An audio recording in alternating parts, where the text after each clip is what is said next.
Hi friends, welcome to CrackNext, a step towards free education for all. Today we are going to discuss the topic Endogenetic and Exogenetic forces.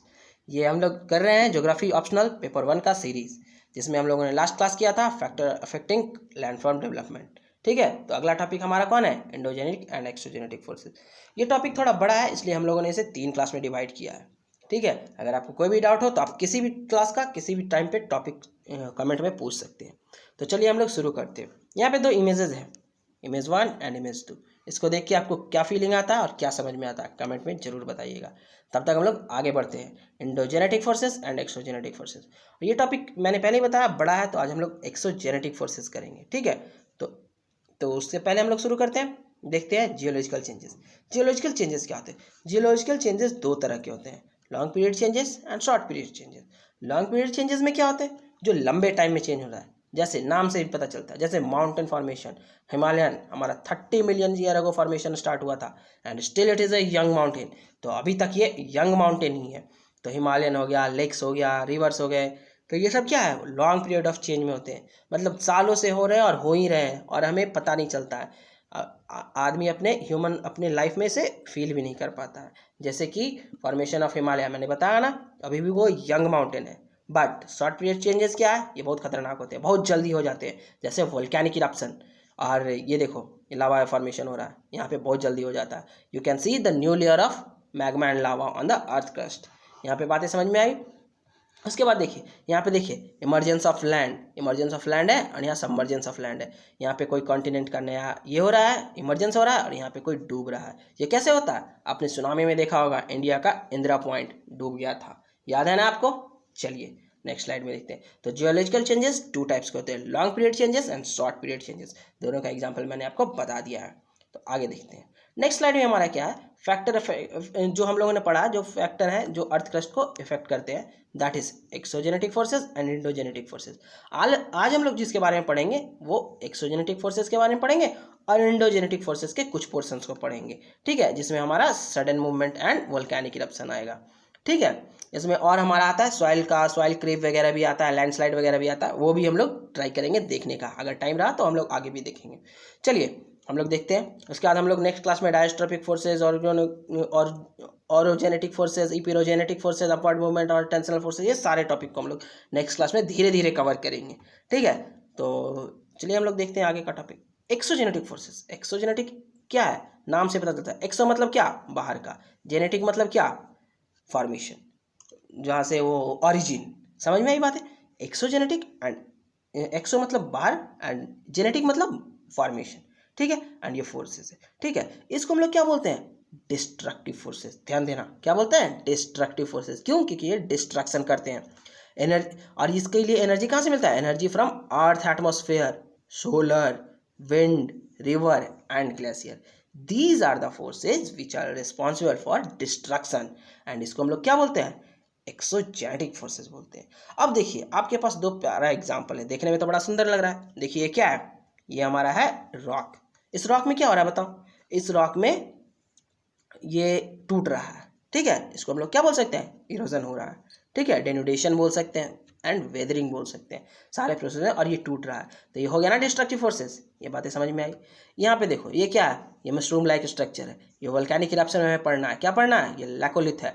तो देखो किसी time of period में यहाँ तक soil रहा होगा, but धीरे धीरे इरोजन हो गया, और जब से इरोजन हुआ तो हमारे पास इतना बच गया। तो हम लोग इसको क्या बोल सकते हैं? देख रहे हो ना, इसको प्लेन कर रहा है एरिया को। We can say it is a planation process, मतलब ये प्लेन करने की प्रोसेस है।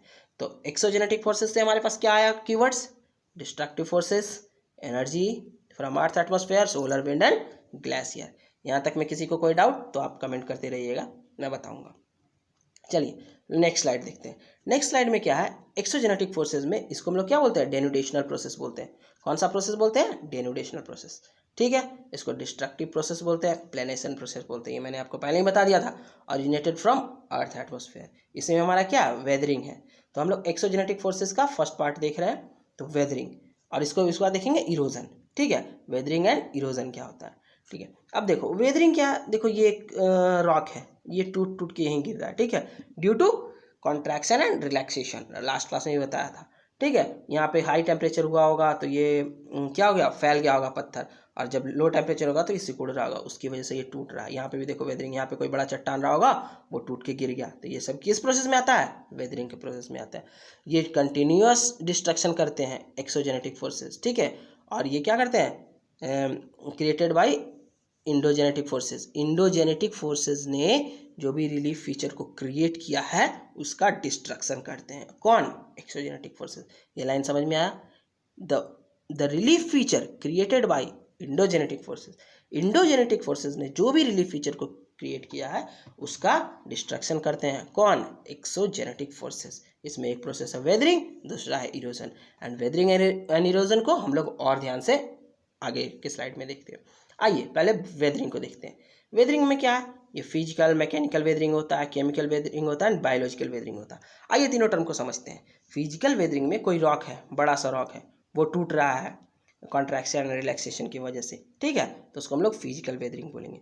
सेम रॉक अगर केमिकल की वजह से टूटे, जैसे कि अगर एसिड रेन की वजह से, और अगर इसके अंदर का जो केमिकल है वो पानी की वजह से या एयर से, मॉइस्चर से रिएक्ट करके टूटे, तो उसको हम लोग उसको क्या बोलते हैं, केमिकल वेदरिंग बोलते हैं। एंड बायोलॉजिकल वेदरिंग, अगर इसी पे कोई नया एल्गी, मोलासेस, कुछ भी नया आ जाए, कोई भी नया एलिमेंट आ जाए, बायोलॉजिकल थिंग्स, ठीक है, वायरस या एल्गी कुछ भी, और उसकी वजह से एसिड फॉर्मेशन हो या उसकी वजह से टूटने लगे, तो हम लोग उसको क्या बोलते हैं, बायोलॉजिकल वेदरिंग बोलते हैं।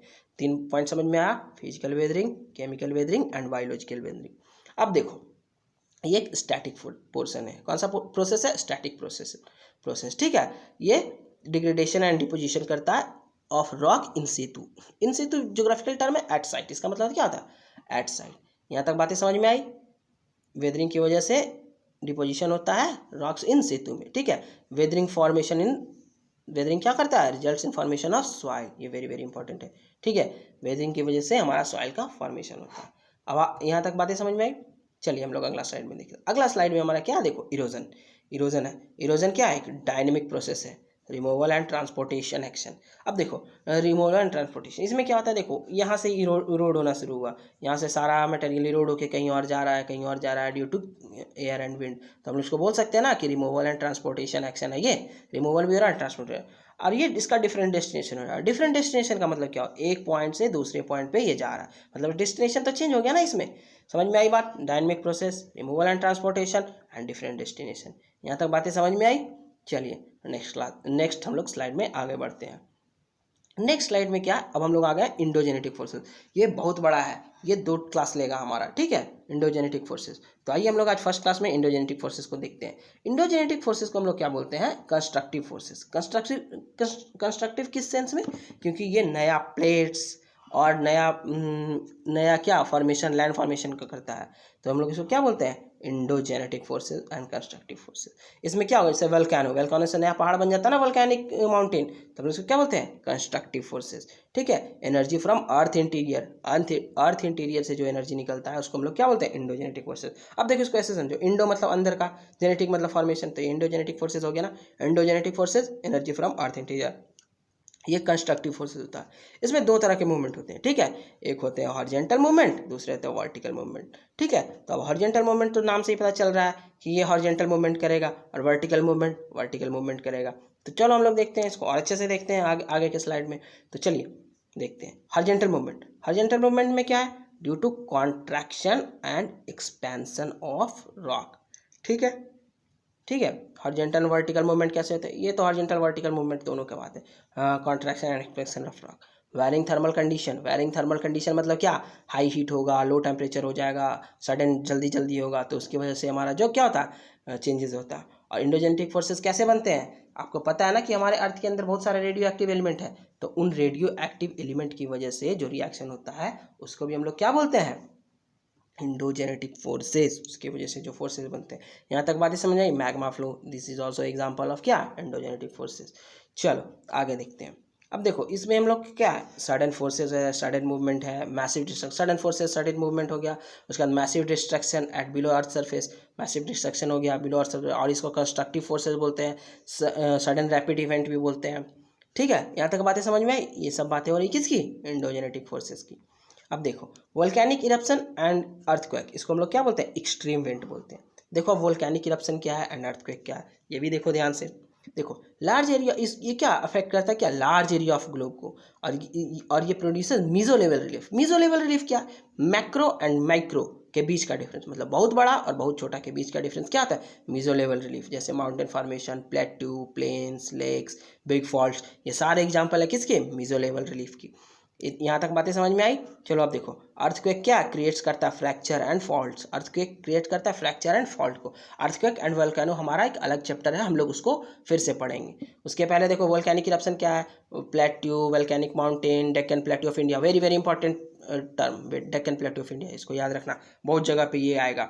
Deccan plate of India, Columbia plate of USA, these are the example of volcanic eruption. And mountain का ये अर्थक्वेक का तो मैंने बताया, क्रैक्स, फ्रैक्चर एंड फॉल्ट्स, ये तो हम लोग आगे पढ़ने ही वाले हैं, इसी टॉपिक में पढ़ने वाले हैं। ठीक है, तो चलिए आगे हम लोग आगे का स्लाइड देखते हैं। तो हमारा आगे का स्लाइड खत्म हो गया, तो हम लोग नेक्स्ट क्लास में बाकी का डिस्कशन कंटिन्यू करेंगे। तो आइए हम लोग देख लेते हैं आज हम लोगों ने क्या पढ़ा था जल्दी जल्दी में। ठीक है, एक क्विक रिकैप। देखिए हम लोगों ने अपना क्लास स्टार्ट किया था एंडोजेनेटिक एंड एक्सोजेनेटिक फोर्सेस से। उसके बाद हमारा नेक्स्ट टॉपिक आया था जियोलॉजिकल चेंजेस। जियोलॉजिकल चेंजेस में long period changes and short period changes, ये आपको अच्छे से समझ में आ गया था इमेज देख के। उसके बाद हम लोगों ने एक्सोजेनेटिक फोर्सेस को किया, अर्थक्वेक एंड वोल्केनिक को किया। ठीक है, उसके बाद हमारा सॉइल क्रीप, लैंडस्लाइड वगैरह भी है, तो वो मैं नेक्स्ट क्लास में करा दूंगा, डोंट वरी अबाउट दैट। उसके बाद एक्सोजेनेटिक फोर्सेज में क्या डिस्ट्रक्टिव फोर्सेज आ गया, तो आपका अर्थ एटमॉस्फेयर से solar wind and river glacier की वजह से एक्सोजेनेटिक फोर्सेज में वेदरिंग एंड इरोजन आया। उसमें हम लोगों ने वेदरिंग को बहुत आसानी से देखा, बहुत अच्छे से देखा, जिसमें हमारा इन सेतु एक टर्म आया and formation of the soil. ठीक है, इरोजन को हमने देखा, डायनेमिक प्रोसेस हो गया, removal and the transportation of the action हो गया। ठीक है, उसके बाद एंडोजेनेटिक फोर्सेज में हॉरिजॉन्टल मूवमेंट देखा हम लोगों ने एंड वर्टिकल मूवमेंट देखा, तो ये देखो हॉरिजॉन्टल मूवमेंट का एग्जांपल है और इधर देखो वर्टिकल मूवमेंट का एग्जांपल है। ठीक है, उसके बाद हॉरिजॉन्टल मूवमेंट, वर्टिकल मूवमेंट को फिर से हम लोगों ने देखा, सडन फोर्सेज हो गया, मूवमेंट हो गया, मैसिव डिस्ट्रैक्शन हो गया। ये सारे पॉइंट को हम लोगों ने अभी कवर किया है। जिसको अभी भी नहीं समझ में आ रहा है या लेट से क्लास देखना स्टार्ट किया हो तो you can ask me in the comment box, I will clear your doubts. ठीक है, उसके बाद वोल्केनिक इरप्शन हम लोगों ने देखा। ठीक है, उसके बाद हमारा लास्ट आता है टिप्स। मैंने लास्ट क्लास में बताया था, try to memorise keywords, feel geography around you, learn while reading and prepare short notes. समझ में आई बातें। उसके बाद thank you for supporting us and आप हमें सपोर्ट कीजिए सो दैट हम लोग स्ट्रीम कर सकें ऑनलाइन और हमारा क्लास चलते रहे। ठीक है, और आपका कोई भी छोटा से छोटा सपोर्ट हमें आगे बढ़ने में मदद करेगा। Thank you very much for giving your valuable time. Bye bye, take care.